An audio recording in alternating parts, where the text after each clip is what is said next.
यही कथा जीवन रे पालन करिवे तो केबे दुखी रहिबे नाही।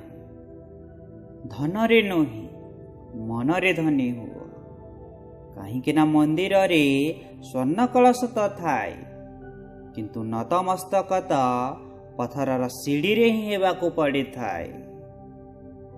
आवश्यकता ठारू अधिक खुशी और आवश्यकता ठारू अधिक दुख केबे काहाकू कुह नाही। कहीं ना लोक आवश्यकता ठारू अधिक खुशी रे नजर और आवश्यकता ठारू अधिक दुख रे लुण लगाई दियंती।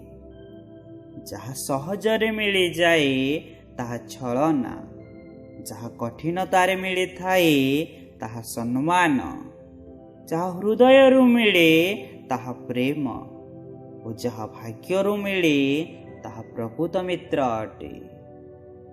तमे नथिल तेबे भी ये दुनिया थिला, तमे चाली जीव तेबे भी ये दुनिया रहिब।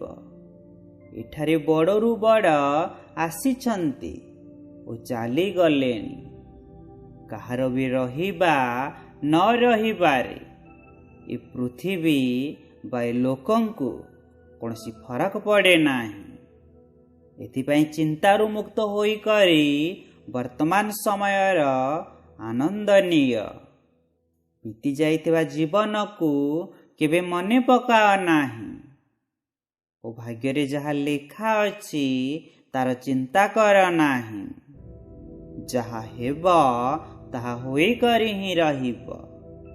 तू कालीर चिंता रे आजिर हस को बर्बाद कर नाही। पांचटी प्रकृत सत्य बदली जाती सेही लोक समय जेपरी, जहाकू आवश्यकता ठारू अधिक समय दिया जाए। जो व्यक्ति को निजर अधिक प्रिय भावंती सेही व्यक्ति ही अधिकतः दुख दे थांती। शीघ्र मिलुथिबा जिनिस अधिक दिन चली न थाए और जो जिनिस अधिक दिन पर्यंत चलिब ताहा शीघ्र मिले नाही। दूरता शिखाई थाए कि पाख कौन अटे। टंकार लोभ सत्य को बंद करी देई थाए।